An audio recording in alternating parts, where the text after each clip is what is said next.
Olá pessoal, tudo bem? Pessoal, hoje eu vou falar a respeito de um tema bem bacana, tá? Que na verdade é a respeito de Jidoka, né? Também conhecido como automação. Jidoka, na verdade, pessoal, é um dos pilares de Lean Manufacturing, ok? Eu vou falar de uma forma global aqui para a gente comparar, tá? O antes e o depois, né? Ou seja, uma proposta de automação, tá?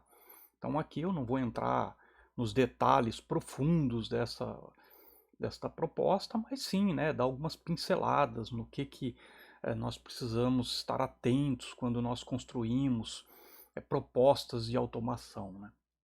Lembrando que a automação e todas as recomendações do sistema Toyota de produção devem ser levadas em conta, né, quando você faz uma automação, tá?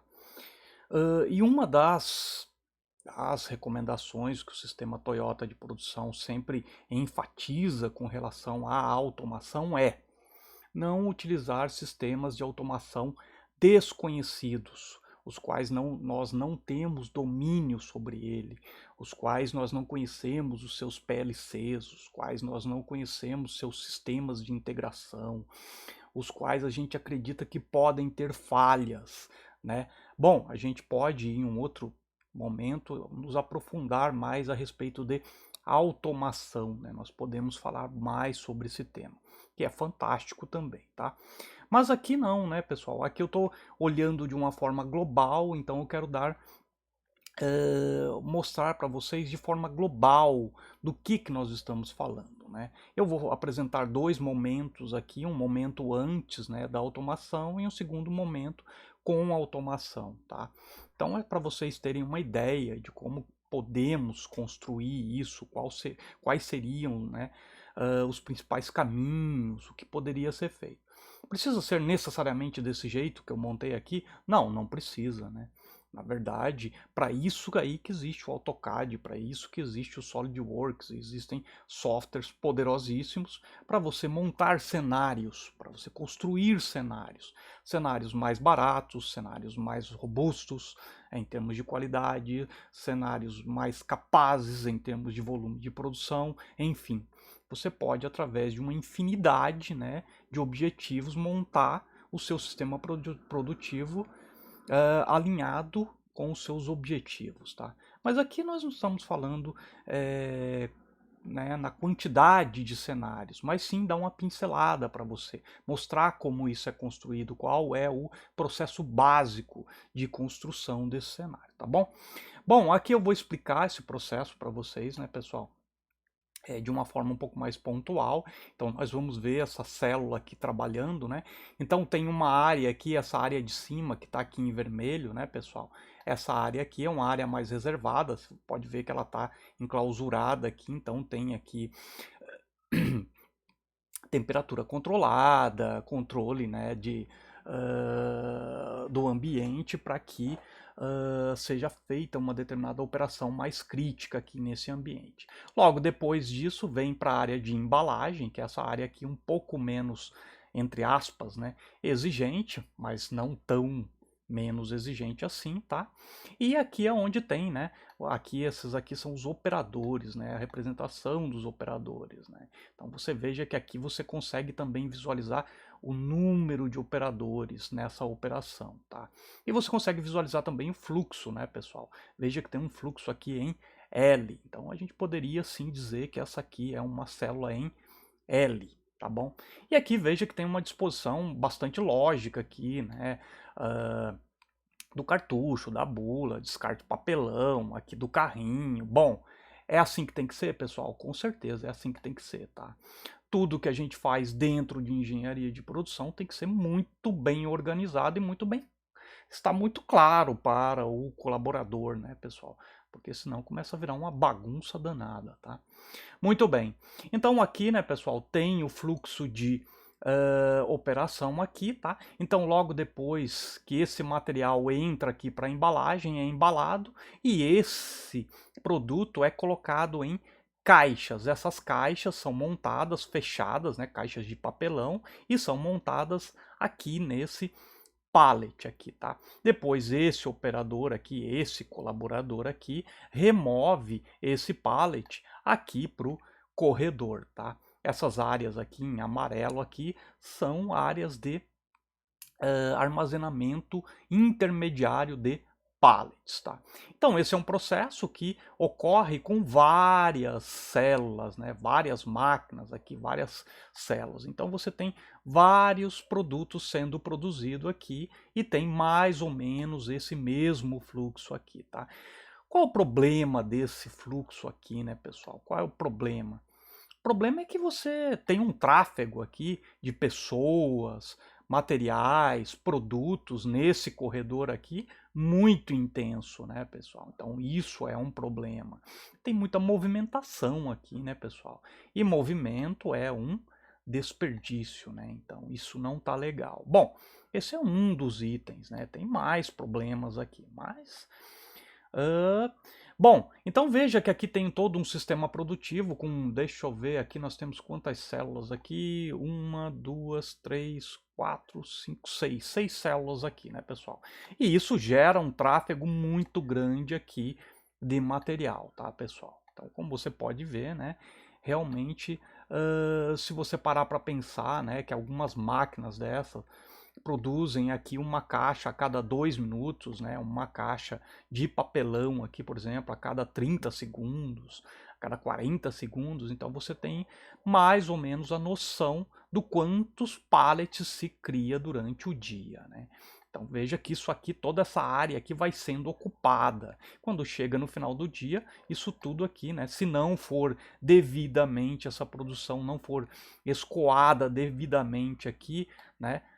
Constantemente, com certeza quando chegar no final do dia, esse corredor aqui simplesmente vai estar travado, tá, pessoal?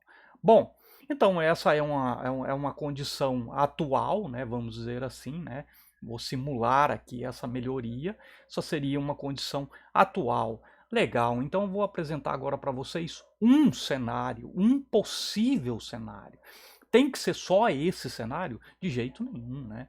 Nós podemos ter vários outros cenários, tá? Você pode montar o cenário que você quiser, desde que você tenha o domínio das ferramentas de Lean Six Sigma, né? Você conheça toda a metodologia Lean Six Sigma, conheça o AutoCAD e esteja disposto a construir estes cenários, tá? Eu montei um cenário aqui somente, só para a gente entender essa linha de raciocínio, tá bom? Então aqui eu não tenho pretensão nenhuma de estar, né, no estado da arte em termos de layout para este problema que nós temos aqui, tá?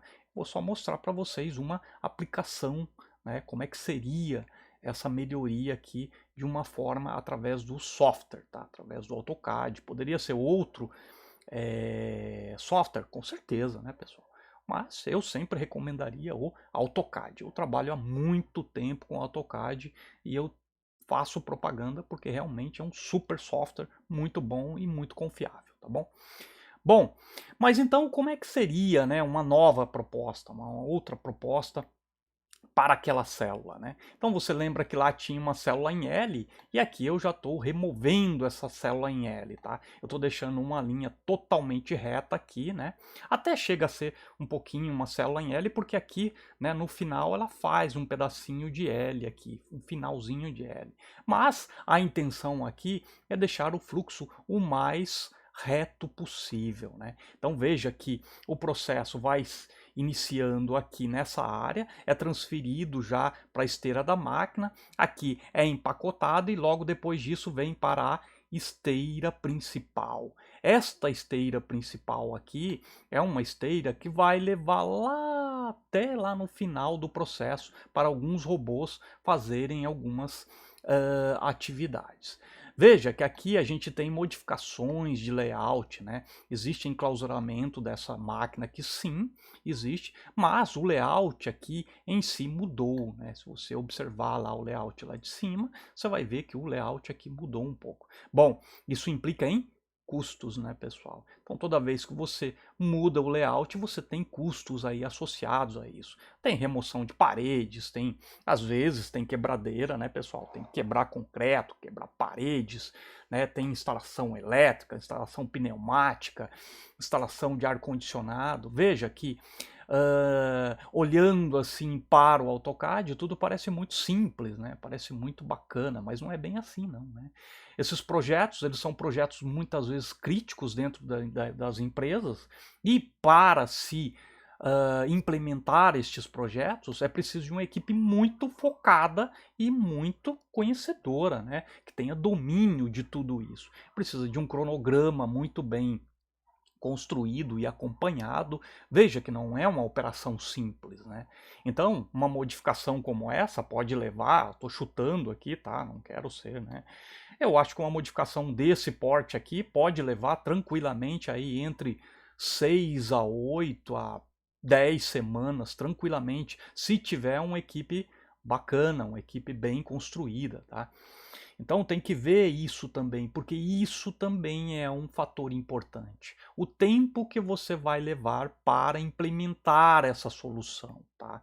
Então veja que a gente está falando de uma gama de problemas a serem solucionados em um curtíssimo espaço de tempo, relativamente complexo, né? Você tem instalação, você tem teste dessas linhas, você tem que testar, verificar se está tudo ok, e você tem treinamento, né, pessoal? O processo também ele muda aqui, ele muda a sequência aqui de trabalho, minimamente, mas muda. Tá? E aqui também pode existir também implementações de outras tecnologias, como verificação de data matrix, que são aquelas etiquetas, né, diferentes das etiquetas de código de barras. Então você pode implementar tecnologias de visão, de detecção de produtos fora da especificação. Veja que você pode aproveitar esse tipo de atividade para melhorar muito o seu processo, tá? Então eu não quero, né, simplificar tudo aqui em um layout, né, de AutoCAD. Não que isso não seja importante. Simular os cenários é extremamente importante. Aliás, são estes os cenários que vão determinar qual é o melhor cenário, o mais atrativo, o que gera menos custo, o que dá mais vazão de produção, o que garante maior qualidade e segurança para o produto, enfim, pessoal. Determinar o melhor cenário para um sistema produtivo é uma tarefa difícil e de grande responsabilidade, tá? Então, normalmente tem várias pessoas aí, tanto, né, do nível de diretoria, como nível de gerência, como nível de supervisão, nível de operação, todo mundo está envolvido para garantir, tá, o sucesso dessa operação. Pode falhar, pessoal? Com certeza pode falhar, né? Um layout mal implementado vai gerar problemas por longos períodos, né? Até você corrigir novamente o layout, tá? Agora, continuando aqui com esse processo produtivo, né, pessoal? Então veja que aqui as linhas são relativamente similares, elas são bem parecidas, né? Então a ideia é essa mesmo, tá? É multiplicar, né, a simplicidade, vamos dizer assim, de todas as linhas, e todas elas convergirem para esta esteira central aqui, pessoal. Essa esteira aqui com os roletinhos vermelhos aqui. E o fluxo seria, né? Então, quando os colaboradores inserem aqui o pallet, ou as caixas, desculpe, em cima da esteira, tá? Estas caixas vão sendo direcionadas, né, para a paletização através dos robôs aqui. Então aqui o que vai acontecer? Através de uma identificação, de um data matrix aqui, de uma verificação de código de barras, o robô vai saber exatamente qual tipo de caixa que está chegando, qual produto que está chegando, e já vai alocando ele de forma certa, já vai quase que pré-paletizando aqui, né? Vai paletizando mesmo, né, as caixas, tá? Então vai deixando tudo muito organizado. E não importa qual tipo de produto que está chegando aqui, né, pessoal? O robô vai identificar e vai separar adequadamente, tá? Esses robôs precisam ser robôs corretamente dimensionados, porque existem pesos aqui dessas caixas, né? Bom, existe toda uma tecnologia a ser verificada aqui com relação aos robôs, tá? Também é outro tema para outro dia, tá bom? Mas veja que aqui, né, pessoal, o que que nós ganhamos aqui com relação ao layout anterior? Você veja que todo aquele fluxo de pessoas, de carrinhos, né, até de empilhadeiras, né, para carregar os pallets, eles simplesmente desaparecem aqui, tá? Existe uma forte automação aqui, existe uma super esteira sendo implementada aqui, robôs, né? Existem tecnologias sendo empregada nesse sistema produtivo aqui. Ok, mas os ganhos são muito bons, tá, pessoal? Então, com isso, né, pessoal, eu mostro para vocês esses dois sistemas produtivos, né? Um sistema produtivo mais básico, com alguns graves problemas de movimentação aqui, né? E um sistema produtivo já mais lógico, com implementação de robótica, implementação de diminuição de movimentação. Tá bom? Então, com isso, eu encerro, pessoal, mostrando para vocês, né, o uso do Jidoka, o uso desta importante ferramenta do sistema Toyota de produção, Lean, tá? Que é a automação, através, né, de uma forma um pouco mais eletrônica, né, através do AutoCAD, tá bom? Um grande abraço a todos vocês, fiquem em paz, fiquem protegidos, tá bom? Tchau, tchau.